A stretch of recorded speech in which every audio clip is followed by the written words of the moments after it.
श्री शिवाय नमस्तुभ्यं मित्रों, जय महाकाल, हर हर महादेव। तो मित्रों, कैसे हैं आप सभी।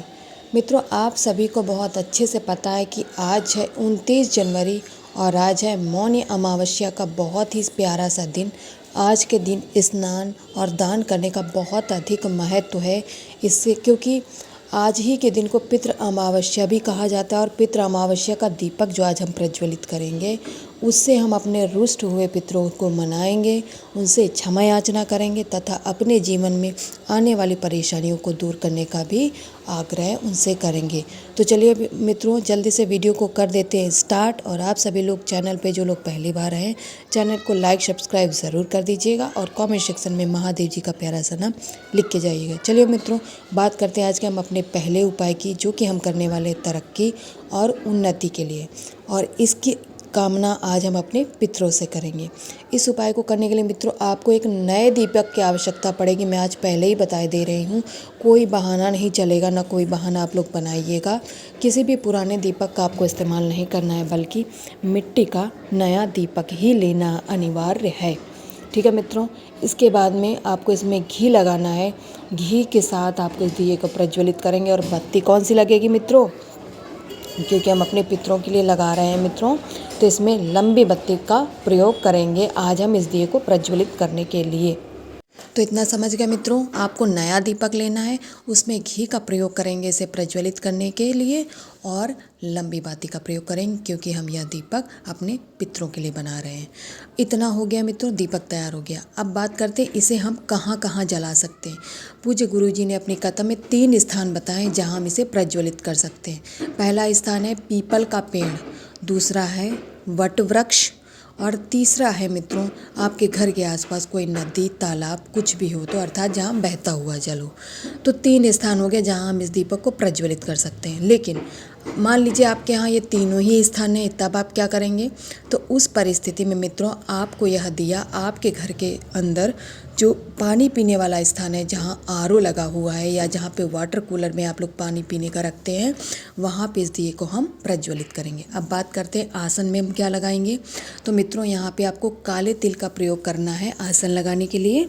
इसके बाद उस दीपक को आपको रख देना है उन्हीं काले तिल के ऊपर, और जो हमारी बत्ती का मुख होगा वह दक्षिण दिशा की तरफ रहेगा। इस बात का भी ध्यान रखिएगा मित्रों, क्योंकि जो हमारे पितर होते हैं वो दक्षिण दिशा में ही निवास करते हैं। ठीक है मित्रों, समझ गए आप लोग। अब किस देवता का स्मरण से इस बत्ती को जलाना है मित्रों। पितृ देवता अरिमा का नाम लेके आपको इस दीपक को प्रज्वलित करना है, क्योंकि आज पितृ अमावस्या भी हम अपने पितरों को प्रसन्न करेंगे, जो किसी कारण से हमसे रुष्ट हो गए, हमसे गलतियां हो गई हैं। हमें अपने पितरों को स्मरण करके उनसे निवेदन करना है कि आपके घर की जो उन्नति रुक गई है, प्रगति रुक गई है, उसको वह लोग मतलब आपकी सहायता करें, आपके ऊपर कृपा दृष्टि बनाए रखें। इस तरीके से आपको अनुनय विनय करके उस दीपक को आपको रात्रि के 9:13 के बाद प्रज्वलित करना है। तो मित्रों, पहला उपाय समझ गए। अब बात करते हैं आज के दूसरे उपाय की, जो कि है रोग मुक्ति का उपाय। इस उपाय को करने के लिए आपको लेना है मित्रों काला तिल। जी हाँ मित्रों, पितरों के लिए हम यह उपाय कर रहे हैं, तो आपको यहाँ पे काले तिल की आवश्यकता पड़ेगी। पूज्य गुरु जी ने कथा में अपने जो काले तिल है उनकी संख्या न बता के 1 चुटकी बताया, तो 1 चुटकी आप काला तिल ले लेंगे। इसके साथ ही आप सनातन धर्म से हैं, आप नित्य प्रयोग करते, नित्य उपाय करते, पूजा पाठ करते, तो गंगा जल तो अवश्य होगा। इसके बाद में आपको ले लेना है एक स्टील की कटोरी।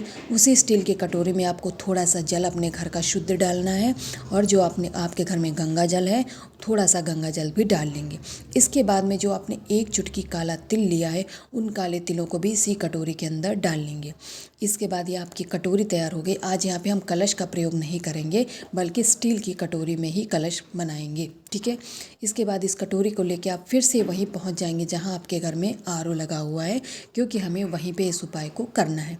इस कटोरी को लेकर मित्रों आपको आरओ वाले स्थान पे पहुँच जाना है।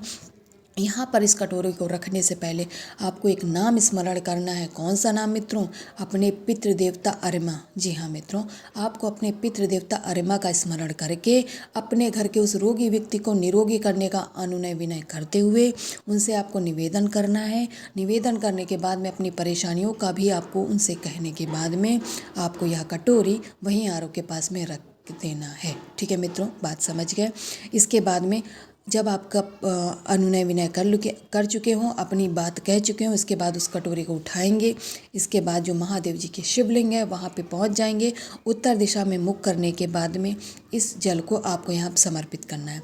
समर्पित कैसे करेंगे मित्रों? जो महादेव जी की शिवलिंग है उसके ऊपर आपको कटोरी का जो संपूर्ण जल है तिल के सहित थोड़ा वेग में चढ़ाना है। यहाँ पे स्लो मोशन से नहीं, जिससे जो तिल है महादेव के शिवलिंग पे आ जाए। और यहाँ पर भी आपको शिव शंभू का नाम न लेके अपने पितृ देवता अरिमा का ही नाम लेके आपको इस संपूर्ण जल को महादेव जी की शिवलिंग पे समर्पित कर देना है। इसके बाद में आपको अपना निवेदन कहना, अपनी मनोकामना कहनी है। रोगी व्यक्ति को निरोगी करने का आपको निवेदन करने के बाद में इस उपाय को करके आप आशीष ले लीजिएगा, उनसे निवेदन करके महादेव जी से। इसके बाद आप अपने घर पे वापस आ जाएंगे। तो मौनी अमावस्या के आपने 2 उपाय मित्रों समझ लिए हैं। और आज का तीसरे महा उपाय की बात करते हैं, जो कि भी आज की ही रात्रि मौनी अमावस्या के दिन आपको करना है। क्योंकि अब पितरों का तो आपने पूजन कर लिया है, पितरों से निवेदन कर लिया है, तो अब जाने अनजाने में जो आपसे गलतियाँ हुई हैं तो पितरों से क्षमा याचना भी तो करना बनता है ना मित्रों। तो ये क्षमा याचना का उपाय है। इसके लिए आपको 2 अक्षत चावल के दाने लेने हैं मित्रों, और फिर से पहुंच जाएंगे वहीं पे जहाँ पे आपने अपने पितरों से निवेदन किया था, अर्थात जहाँ पे आपके घर में आरओ लगा हुआ है। यहाँ पे पहुँच के आपको फिर से पितृदेवता अरिमा का ही स्मरण करना है और उनसे क्षमा याचना करना है कि हे भगवान, मुझे पूजा का ज्ञान नहीं है, मुझसे जो गलतियाँ हुई हैं माफ़ कर दें।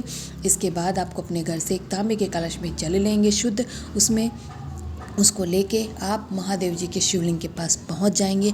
अब आपने पितरों का पूजन कर लिया है, अब बारी क्षमा की है। तो यहाँ पर अब पितृ देवता का स्मरण नहीं करना है, बल्कि महादेव का स्मरण करना है। कौन सा नाम मैं अभी बताती हूँ। उसके पहले आप उत्तर दिशा की तरफ मुख करके खड़े हो जाना मित्रों। जो आपने 2 चावल का दाना लिया हुआ है, उसे आपको महादेव जी की शिवलिंग के ऊपर समर्पित कर देना है। समर्पित करने के बाद में कुंदकेश्वर महादेव के नाम से समर्पित करेंगे। इसके बाद में आपको उनसे महादेव से भी निवेदन करना है, अपनी बात कहनी, जिस बात को आप अपने मन में लेके गए हैं, क्षमा याचना करनी है। जो पूजन में भूल हो गई हो उसका भी आपको निवेदन करना है। इसके बाद जो आपका कलश में जल है, उस जल को महादेव जी के शिवलिंग के ऊपर से आप समर्पित कर दीजिएगा।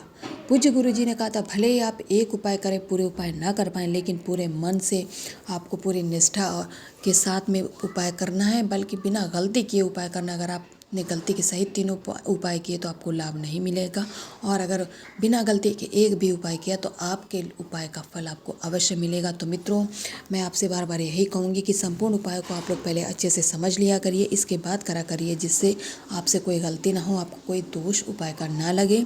तो इस प्रकार से मित्रों, मैंने आपको अपनी तरफ से पूरा प्रयास किया कि मैं आपको मौनी अमावस्या के दिन के जो पितृ अमावस्या के सारे उपाय समझा पाऊँ।